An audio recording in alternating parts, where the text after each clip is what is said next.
Welcome back to my channel.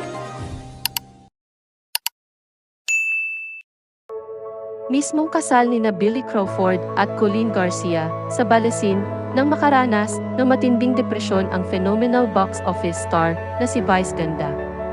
Ito rin yung time na muntik na silang mag-away ni Billy dahil ayaw na niyang pumunta sa wedding ng host singer at ni Colleen. Alam naman ng lahat na mag-best friend sina Vice at Billy pero nagkaroon nga sila ng tampuhan noon at naging okay sa anniversary episode ng It's Showtime noong November 2023. Kung hindi kami nagkakamali, mas lalo pang umingay ang issue sa pagitan ng dalawang magkaibigan nang mawala si Billy sa It's Showtime at lumipat sa noon time show ng TV5 na Launch Outlaw.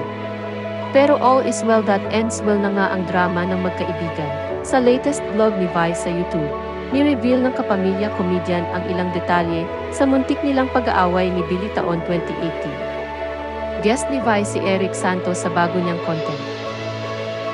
Nag-open up si Eric tungkol sa na-feel niyang kalungkutan dahil ikinasal na ang kanyang mga kaibigan at parang napag-iiwanan na raw siya. Dito na nga naikwento ni Vice ang nangyari sa kasal ni na Billy at Colleen noong Abril 20, 2018 sa Balasin. Anya, nakaka-relate siya sa pakiramdam ni Eric. Sad ni Vice. Na-experience ko yan dati nung unti-unti na silang nagpapakasal. Sina Karil, sina Ann Curtis, sina Billy. Masaya ka para sa kanila, pero malungkot ka para sa sarili mo. Noong kasal ni Billy, muntik kaming magkagalit magkatampuhan. Kasi last minute, pinasok ako ng depression, ang pag-amin ni Vice. Yun yung time na unti-unting na-develop yung depression ko tapos nalulungkot ako.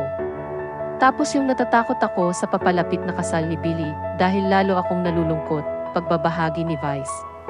Sabi ng TV host, feeling din niya ay napag-iiwanan na siya ng mga kaibigan. Tanong niya raw sa sarili, forever na ba akong single? Forever na ba akong mag-isa? Hindi na ba ako mamahalin ever? Tapos hindi na ako pupunta sa kasal niya. Parang bukas yung kasal niya, tapos today nag-text ako sa kanya. I won't make it, nagalit talaga siya. Nagalit siya. Tapos hanggang ang dami kong alibay na wala na akong masasakyang eroplano, kwento pa ni Vice. In fairness, kinarir daw ni Billy ang paghahanap ng eroplanong masasakyan ni Vice patungong Balasin. Inayos niya lahat para lang makapunta ako. Tapos sabi niya, kung ayaw mong pumunta mismo sa wedding, at least, nandun ka lang sa Balasin. Kung ayaw mong panoorin yung ceremony, at least, doon ka lang sa Balasin. After the ceremony, sobra na akong nalungkot, dumiretso ako sa kwarto. Sad ni Vice. Kasunod nito, dinamayan daw siya ng celebrity power couple na sina Regine Velasquez at Ogie Alcacid na naroon din sa kasal ni na Billy at Colleen. Dito rin daw siya naging super close sa mag-asawa. Si ni Vice, kasi hinahanap nila ako. Tapos sabi nila, si bakla nasa taas. Ayaw bumaba. Inakyat nila ako. Tapos habang nagdarasal na sila for me at nagkukwentuhan kami, biglang si Regine, kailangan nang bumaba kasi kakanta na siya ng araw-gabi. Tapos hindi ko pwedeng hindi marinig si Regine, kaya bumaba ako para lang marinig ko si Regine, saad ni Vice. Binalikan din niya ang naging advice sa kanya ni Ogie. Habang buhay ko na di makakalimutan yung sinabi ni Ogie na huwag kang malulungkot.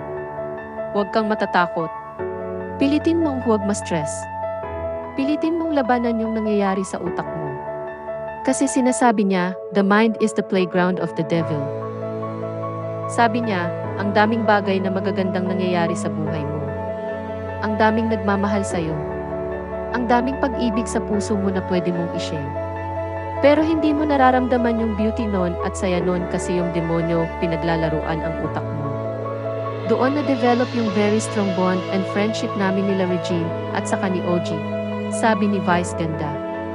Sa ngayon ay super happy na si Vice sa piling ng kanyang asawang si Ian Perez. Ikinasal sila sa Las Vegas, Nevada noong 2021.